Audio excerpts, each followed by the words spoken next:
Сайн бацгаана уу та бүхний өнөөдрийн мэндийг хүргэе. Манай Wheel of Fortune podcast-ийн 43 дугаар дугаар хүрч байна.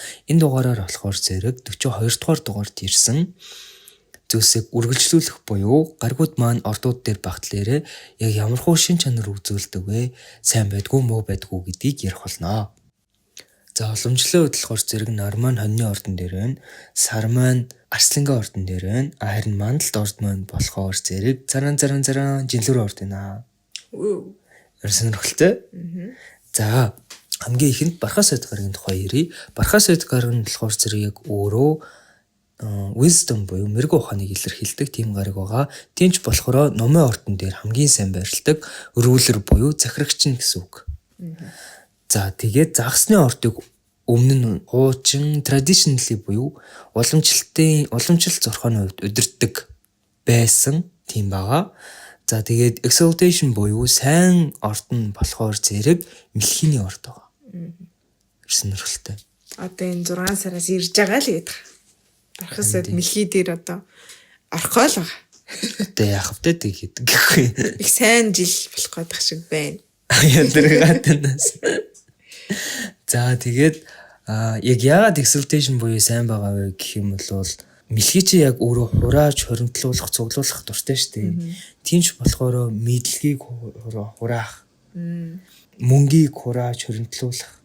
Тэрийг илэрхийлж байгаа. Загас дээр traditional уламжлалтай ruler-ээс ихээр усны ордон дээр сайн байх боломжтой болсон. Тийм тэгэхээр мэлхий дээр бол илүү сайн. Тэгээд бас одоо номын орд чи өөрөө галын орд шүү дээ. Тийм ч болохоор хонь болон арслангийн ордон дээр хоёулын дээр нь найзрахаг буюу friendly байгаа гэсэн үг. Тэгээд дээрэс нь хилэнцээр бас айгу friendly байдаг. Тийм. Айгу friendly юу? Тийм. Угаасаа friendly байхаас өөр аргагүй хилэнц чи яг өөрөө бусдын мөнгийг илэрхийлдэг шүү дээ. Тэгээд тийм болохоор бас яг Бархаас Ойд гарагч нь мөнгийг илэрхийлж байгаа болохоор бас яг бусдын мөнгө гэхлээр яг баян болохыг бас илэрхийлэх юм л та. Тэг яг нөгөө нэг гүн гүнзгий байдлыг бас илэрхийлдэг. Гүн гүнзгий дотоод зүйлсийг илэрхийлдэг болохоор тэр нь ингээд бас яг friendly байгаа. Тийм. Сайн болоод явчихж байгаа гэсэн. За төвөг сагсан орд болохоор зэрэг ерөөсөй байхгүй. Амар сонирхолтой. За хостел буюу дайсгансан ордууд нь болохоор зэрэг үхэр, жинлүүр, хумхан орд байгаа. Тэгэхээр үхэр, жинлүүр, хумхан болохоор зэрэг яг угаасаа сая хэлсэнчлэн найзрахаг гаргуудын эсрэг ордууд нь байгаа болохоор дайсгансан байгаа. Үхрийн орд болохоор зэрэг яг хитрхи зүгрүүд нэгэн хэвийн байдаг болохоор магадгүй Бархаас Ойд гараг дайсган юм болов. Гэтэ ингээ бодоод үзэхээр сугар гаргийг эрхшээлтэнд байдаг хоёр ордыг хоёуланд нэрнэ гэд хостел баадаг. Битгий мөнгөн чон. Бити гоо сайхан гадаа төрхөн чон гэж байгаа юм шиг л хандаад байгаа юм шиг л санагдуулчлаа зүгээр. Тэгээд яг санжир гаргийн удирдах байсан хоёр ордон дээр буюу матар хумх дээр хоёулан дээр нь нэгэн дээр нь дайсгансан нэгэн дээр нь муу байгаа унсан гэсэн. Тэгэхээр бас магадгүй яг нөгөө Ведик астролог гэж байдаг шүү дээ. Энтхэг зурхаан дээр яг гаригууд нь хоорондоо сайн найз болон дайсгансан гэдэг. Тэгэхээр яг магадгүй Бархаас Ойдын хувьд санчир сугар гариг хоёр дайсгансан байх магадлал өнтертэй байх. Тийм баг тийм. гэж бодож ин. Тэгээд Бархаас Ойд гариг сартай найз байж магадгүй л юм. Аярд гэж юм. Тийм ээ тийм. За тэнгүүт бүр хор хөнөөлттэй болоод ирж байгаа ордууд нь болохоор ихэр охин. Одоо буд дээр болохоор ном гэд ороод иржсэн шүү дээ. Тэгсэн чинь Бархаас Ойд дикталт дургуун байна. Тийм болохоор ихэр охин дургуун байсан байна. Тийм болохоор ихэр охин хоёрыг үздэг байсан юм. Тийм ээ. Нэг нүдэрээ ч тоож хардггүй байсан юм. Илүү нээлттэй тийм одоо нэг юм гүн гүнзгий сэтгэл хөдлөлттэй нөхдөд айгу дэмждэг. Бархаас Ойд гараг. Хонь мөн гээл те. Дэгэн догоон өстэй гал шиг дүрлжээд жишээ намраж явдаг нөхдүүдийг бол айгу дэмжиж байгаа байхгүй юу. Тэг арслан те. Бас ингээл тийм ингээл хүмүүстэй юм яриад жоок хийгээл явчихдаг хүмүүсээс айгу дэмждэг. Хилэнцгээл амар ингээд татгшаа интроверт гэдэг ч юм уу. дотор айгүй их юм бодоол ингээ байж идэг хүний бас дэмжчихдэг. Бэлхий ингээ сэтгэл хөдлөлтэй байгаа уйлламхай тийм байд нөхрийг бол дэмжчихдэг. Айгүй тийм л харагдаж байна. Бархас эд чи яг өөрөө бас яг сайхан сэтгэлийг илэрхийлдэг шүү дээ. Generosity буюу яг өглөгч байдлыг илэрхийлдэг. Тэгэхээр угаасаа мэлхий дээр яг сайн барилттай яг харагдаж байгаа. Мэлхий чи яг өөрөө маш сайхан сэтгэлтэй шүү дээ. Тэгээ загасчин ч гэсэн ерөөхдөө яг хүнийг яг ерөөсөө ялгаж үздэггүй болохоор бас яг бархас бод гарагчин энэ хоёр дээр сайн байна. Ихэр ах хоёр тийм байдаг юм. Бас айгүй сайн уу. Тэгээд матар дээр фол болцсон тий. Матарч бас чи өстө хатуу хүнгээл унгаа ичиж байгаа юм байна л да. За санчрын хувьд болохоор зэрэг матар болон хумхын ордон дээр рулер буюу захирагч байдаг. Тэгэхээр маш сайн гэсэн үг. Very good. Сайн гэсэн үг. Харин exaltation буюу сайн ордон жинлүүрийн орд байдаг. Тэгэхээр жинлүүрийн ордон дээр сайн байгаа учраас хоньны ордон дээр ундаг. Тэгэхээр эндээс ингээ хараад үзэхээр яагаад жинлүүр ордон дээр сайн байгаа вэ гэвэл жинлүүр чи өөрөө хууль эрх зүйг илэрхийлдэг. Тийм үү? Тэгээд бас нэг зүйл нь хүнтэй харилцахыг илэрхийлдэг. Ив дүүгээр харилцахыг илэрхийлдэг. Ив дүүгээр харьцаж тухайн хүн ажиллаа бүтэн штэ. Тийм учраас яг санчир яг жинлүүр дээр сайн байгаа гэсэн. За тэгээд яг хоньны ордон дээр ундаг. Унжаага шалтгаан нь угаасаа хоньны орд хэтэрхий төвчээргүй. Тууштай байдаггүй. Тэнгүүд санчир гарах чи өөрөө тууштай байдал болон төвчээрийг илэрхийлдэг учраас. Одоо эндээс харахад санчир бол ингээд жинлүүрийн шандыг сорьсон байна. Тэгээ сайн гэсэн үнэлгээ тавьсан байгаа байхгүй юу? Тэгсэн чинь хонь болохоор амар хурдан бууж өгөөд тэгээд муу тавилсан байна. Тэгэнгүүт бэлхийн арслан хоёр болохоор бэлхийн айгаад ч юм уу те эсвэл арслан хэтэрхий эгодод тэгээд ерөнхийдөө бүр ингээд F тавилсан байгаа байхгүй юу? Тийм тэгж харагдаж байна. Тэнгүүд матар хумх болохоор хоёр болохоор ингээд амар онц сурлахтнууд. Санчрын өвчтэй. Тийм. Тэгээд хилэнц ном загас хуруу жоохон дайсгансан, багштайгаа жоохон дайсгандаг. Гэхдээ муунуудаас ол сайн. Тийм тэгж харагдаж байгаа. Гэхдээ угаасаа бодоод үзэхээр ном чинь бас жоохон замбраагүй, хариуцлагагүй.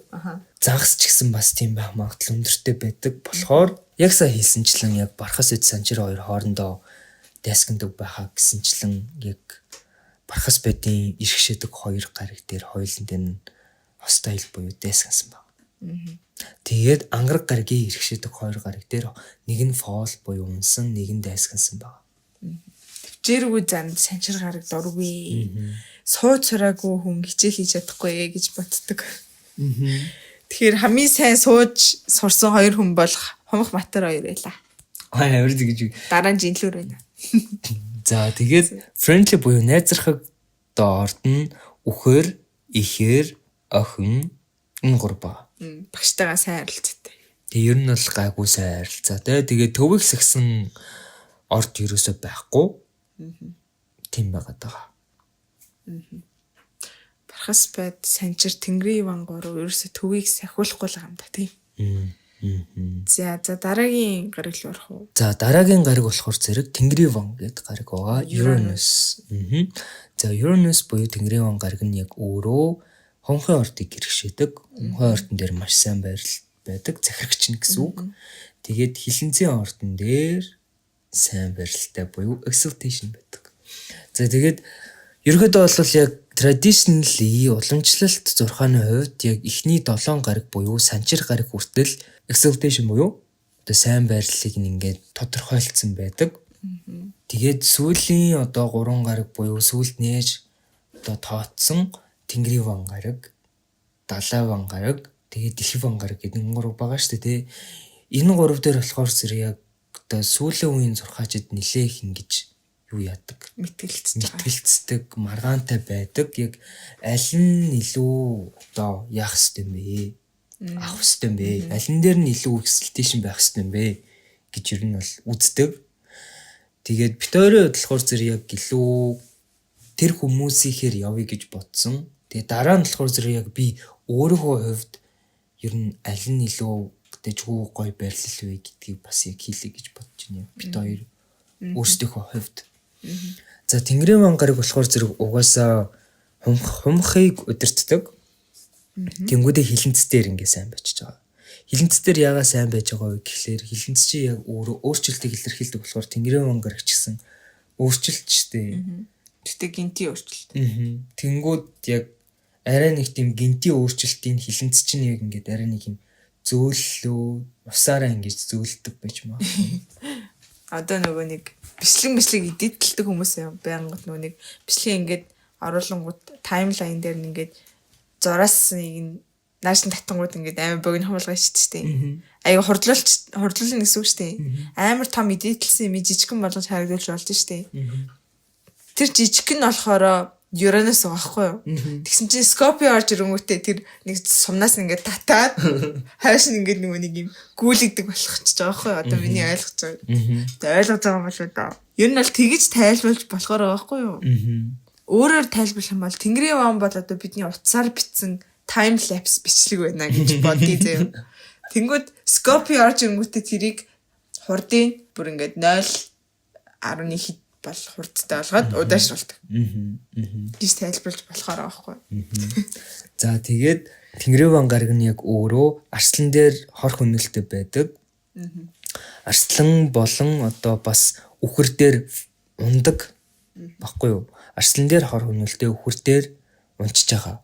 Энэ хоёр орч угаасаа хоёулаа fixed sign буюу доктортой гаргууд баггүй юу? Биш ордод баггүй юу? Тинч болохоор яг үхэр чинь яг өөрчлөлтөөс үгүй гэдэг нь штэ. Тийм болохоор бас яг үхэр дээр унаад арслан дээр бас хор хөнөөлтөй байгаа гэж ойлгож болно. За тэгээд дажгүй одоо найзрах ордууд нь юу юм бэ гэх юм бол ихэр, охин, тэгээд ном, матар байгаа. Тэгээд бас жинлүүр байгаа гэсэн үг. Тэгэхээр эдгээр ордууд дээр болохоор зэрэг илүү найзрахаг тийм байдаг. Харин дайсгансан одоо ордууд нь гэх юм бол хонь, тэгснэ мэлхий, тэгээд загас байгаа. Эрсэнэрхэлтэй.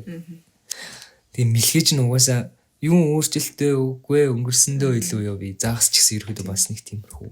Хонь болохоор зэрэг яг хитрхи хурдан өөрчлөгдөж магадгүй. Ямс ингээд яг хүй байж л та ингээд тэгж хэлмээр. Бас их сонирхолтой. За тиймэрхүү байна гэж хэлж болохоор. Гэхдээ гадаад гаргуудын энэ юунууд бол угаасаа амар complicated. Жохон төвхтэй. Тийм. Ингээ бас тайлбарлахад хэцүү байгаа байхгүй юу? Яагаад гэвэл эн чинь нэгдүгürt нийгмийн гариг буюу одоо ингээд үе дамжсан тухайн үе буюу одоо 2000-аас 2000 хэдэн оны хооронд төрсэн үеийнхэнд нөлөөлж байгаа гэдгээрээ ч юм уу. Удаан хугацаанд ордоо солидог гэдгээрээ бас нэлийн өөр бол явчихж байгаа. За тийм байна. За дараагийн гариг болохоор далай бом буюу Нептун болоод ирж байгаа. За Нептуний удирддаг орд нь болохоор ялцчгүй загас. Үе сая дөрөвнөр Тэнгэрийн ван дээр хоёул өөрсдөө үзэл бодлыг хэлсэн юм шүү. За. Яг өөрсдөө үзэл бодлыг энэ яг энтэй бол адилхан л байгаа даа л та. Тэг яг хумх бол угаасаа тийм байгаа. Хилэнц дээр угаасаа сайн байх хэрэгтэй баг. Тийм. Яг адилхан. За буцаад 70-аар одоо. За. Ярж хамаагүй ярж юу хэрэггүй юм гэдэг тий. За 70 вангийн хувьд болохоор Нептунийг удирддаг гэсэн л шүү. 70 вангийн хувьд бол загас удирдагч нь болж байгаа. Манай Лусын хаан гэсэн үг. За тэнгүүд Exalt буюу маш сайн байдаг хоёр орд байгаа. Тэр нь болохоор хумх болон мэлхий гэж явдаг. Тэнгүүд Нептун ч өөрөө уран төсөөлөл ус сувг юу гэдэг те зүүн савин зүүд тиймэр дүмнүүд илэрхийлдэг шүү. Тэгээ хайрыг илэрхийлсэн бас unconditional донтолт урлаг гихцүүлсийг илэрхийлж байгаа. Тэнгүүд энэ дээр Exalt гэд хумх мөхийн үед дээр сайн байгаа. Ягаад хумх дээр сайн байгааг бид бас ойлгохгүй л байгаа. Илүү нөгөө нэг юу гэдэг юм бол хумх дээр ороод ирэнгүүт илүү ухаалаг бөгөөд уран төсөөлөл илүү өвөрмөц болгох юм болов. Яг хумх чи яг өөрөө нөгөө charity work гэд бусдад туслах Сайн үсэн аян илэрхийлдэг. Тийм ч болохоор 70 он ч өөрөө unconditional love буюу шаардлага нөхцөл тавихгүйгээр хайрлах тэрийг илэрхийлдэг болохоор бас магадгүй хумх дээр ингэжиж магадгүй. Би бол тэгж бодож байна. Мэлхий дээр яагаад exaltation хийж байгаа би бас яг сайн мэдэхгүй. Бас ойлгохгүй. Яг мэлхий ч өөрөө амир зөөлхөн орч штэ. Тийм болохоор бас яг exaltation хийж магадгүй. Тийм ээ. Тэнгүүд төвийг сагсан 2 орд байгаа. Тэр нь болохоор жинлөөр болон хонь. Зүгээр заахаа 70 ван дээр байсан ч ялаа байгаагүй ч ялаа гэж байгаа юм шиг нэг 2 орд байгаа. Тэнгүүд найзрахаг ордууд дээр болохоор хилэн цол ном байгаа. Тийм. Тэгээ дээрэс миний анзаараад байгаа юм болохоор ер нь 6-аас хойш ордууд ч юм уу тий. Одоо охиноос хойш ордууд илүү гадаад гаригууд дээр илүү сайн байрлаад байгаа юм шиг санагдаад байгаа байхгүй юу? Тэнгүүд гадаад гаригууд дээр эхний 6 орд юу нь бол жоохон сул болоод яваад байгаа. Тийм. Тэр нь аюу сонирхолтой ивгүй байгаа юм л та. За тэгээд 70 ван нь болохоор өөрөө ундаг орд нь фол болсон орд нь болохоор матар. Яалтчгүй хаагаад хаалтл байна л да. Матар бол зүгээр хаалтл байна. Тэгэхээр Нептун матар дээр их тохиолдох юм бол яг 1980 яг 90 он байсан баа. Тийм 80 91 ч юм уу тийм тэр үед төрсэн хүмүүс байх. Магадгүй энэ хүмүүс илүү уран төсөөллийн хувьд илүү хаалттай байдаг ч юм уу тийм. Тиймэрдүү байх. Ажил байтрахт тий. Тэгээд хостел буюу муу дайсансан тийм ордууд нь болохоор зэрэг үхэр ихэр арслан байгаа. За тэгэнгүүт би яг энэ дээр бол яг за яг ингэж дуусгаж штэ тий. Тэнгүүд яг өөрийнхөө үзэл бодлыг хэлэх гэх юм бол за Нептун чинь загсыг угаасаа удирдна. Тэгээд 70 он учраас угаасаа загас. Тэгээд яг сайн ордон гэх юм бол миний хувьд яг арслан байх гэж би бодод байдаг байхгүй юу? Нептун дээр үү? Гэтэ нөгөө нэг бас гэр дээр бас ийм сайн байрлалууднаас өөр байгаа. Хаусууд дээр штэ. Гаригуудын хаусуудын байрлал дээр бас ийм сайн муу байрлал гэж бас зөндөө байгаа заяа. Тэрэн дээр болохоор Нептун 5 дугаар гэр дээр аюу сайн байдаг. Тийм. Тэрийгээ дагаад яг чанд арслан дээр аюу сайн байгаа юм санагдаж магадгүй. Тийм. Ягаад ч юм яг угаасаа арслан чинь яг уран бүтээлч зан чанар те тэрийг илэрхийлдэг 70 он чи өөрөө бас яг тийм байхгүй юу? Уран бүтээлч зан чанар яг энэ загсны орчин ч гэсэн өөрөө тийм бүтээлч зан чанарыг илэрхийлдэг. Тэгээд бас нэг зүйл нь арслангийн орд чинь яг өөрөө урлаг тэ жүжиглэлт кино урлаг тэрийг илэрхийлдэг. Тэгэхээр 70 он ч гэсэн тэрийг илэрхийлдэг. Тийм ч болохоор бас яг надад Нептун яг арслан дээр л яг exaltation хийх хэрэгтэй л гэж би боддоо байт. Тийм үү. Чиний миний хувьд мэдгүй. Миний хувьд хэм бол арслан дээр илүү тэгээд болохгүй байгаа ганц шалтгаан тэгээд дэвэргээд байгаа юм билгүй дээ. Хитрхи драматик болоод байгаа юм билгүй гэж бодоод хоорлоо. Тиймэрхүү санагдчих. За дараагийн гариг болохоор зэрэг дэлхийн он гариг байна. Дэлхийн он гариг нь яг өөрөө хилэнцэн ордыг удирддаг. Тийм ч болохоор захирагч нь гэсэн үг. Тэгэхээр энэ дээр сайн байна. За тэгээд exaltation буюу сайн орд нь хонь байгаа даа. Амар сайн. Хонь байгаа. Тийм байна. Үнэсэн. Тэгээд найзрахаг ордууд нь болохоор зэрэг арслан, охин. За төвийг сахисан ордууд нь мэлхий, матар, загас, дайсгансан ордууд нь болохоор зэрэг ихэр, хумах, ном байгаа даа заяа. Тэнгүүд муу буюу унсан орд нь яг өөрөө жинлүүр, хор хөнөөлтөй орд нь үхэр.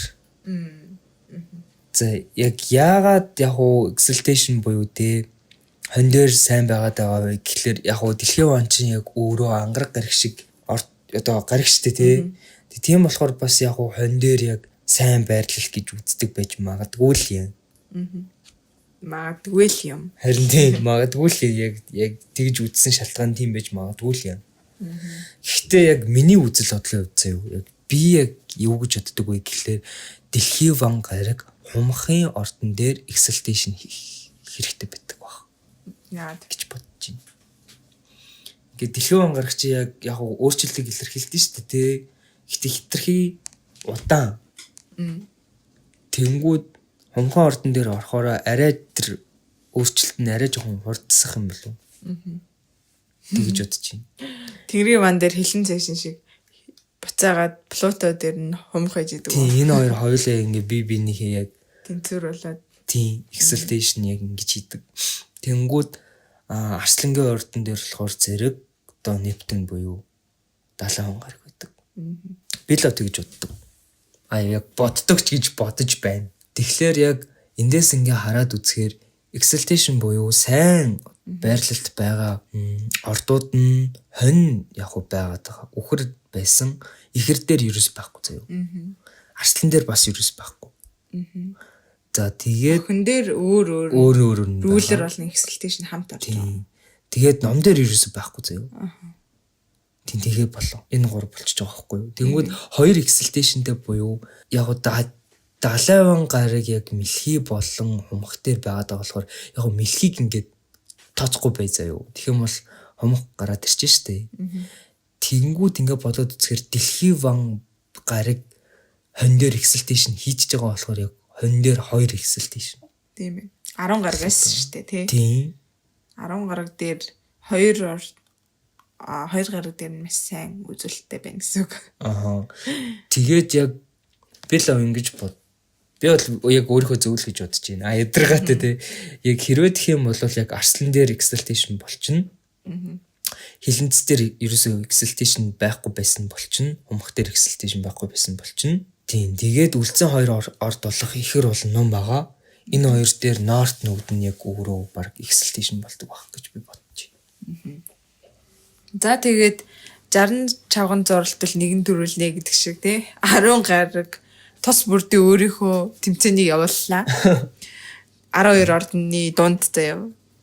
Тэгээд ингээд харсан чинь бүх юм 7 одоо ruler exaltation гэдээ хэлээд байгаа юмнуудаараа оноогоо өгөөд ордуудад оноо тооцоод бодоо төвцөнгүүт нэгдүгээрт орж байгаа 10 гарагийн тэмцээнээс ер нь оноогоор нэгт орж байгаа орд юу вэ гэвэл заас байна. Айгуу сонирхолтой. Тэнгүүд 2 дугаар байранд болохоор хумх орж байна. Тэгээд 3 дугаар байранд болохоор хилэн царчлаа. Тэгээд бусад хэдэн ерөнхийдөө хонь матер 2 нэг игнэнд орж ирээд тэгээд араас нь ном орж ирээд тэгэнгүүт араас нь ихэр мэлхий жинлүүр 3 орж ирээд тэгээд арслан үхэртэй хамт орж ирээд тэгээ хамгийн бага оноогоороо охин болчлаа гэсэн. Тэнгүүд угаасаа ингэ бодоод үзэхээр хилэнц загас хумх гуруулаа яг өмнө нь рүүлэртэй байсан шүү дээ. Тэнгүүдээ дахиад өөр рүүлэртэй болсон болохоор тийж авах гэсэн. Тэнгүүд охин дээр болохоор зэрэг дахиад exaltation байхгүй. Яг өөр дээрээ exaltation байдаг болохоор бас итгэж байгаа. Тийм ээ. Яг ихэр олон ном хоёулаа бас exaltation байхгүй болохоор бас яг тийм байх магадлал шүү дээ. Тэгвэл ингээд гариг өдөржсэн 2 гариг өдөржсэн ордууд нэлөө давуу талтай болсон маа. Бэн тий. 2 ч гаригийг өдөржсэн нөхдөөчүүд тий. Ядаргатай. Тийм. За гаригийг хичээлт байсан. Тийм. За тийм байна. Та бүхэн гаригуудын ийм сайн муу байрлалын талаар юу их ойлголт авч чадсан гэж бид хоёр бодож байна. Аль болох энгийн үгээр гэдэг ч юм уу тий тайлбарлахыг бид хоёр хичээлээ. Тэгээд мэдээж за миний энэ дээр гараг дээр энэ байгаа юм чинь муу гэсэн юм байна. Тэгвэл би муу юм байна гэж бодож болохгүй гэдэг зөндөө хэлээд байгаа. Тэрэнд юусоо санаа зовох хэрэггүй тий. Угаасаа орд болгонд сайн муу байрлууд байгаа. Та бүгдийн сайныг авах алба байхгүй. Тий. Тийм байгаа. За ингээд бид хоёр яг үлдсэн 5 гарагаа 12 ордон дээр ярьлаа. Тэгээ та бүхэн энэ үртэл сонсонд маш их баярлалаа. Тэгээ жоохон ч гэсэн хөөрхөн мэдээлэл авсан байх, мэдлэг авсан байх гэж маш их найдаж байна. Тэгээд дараагийн дугаараараа уулзъя. Баяртай. Баяртай.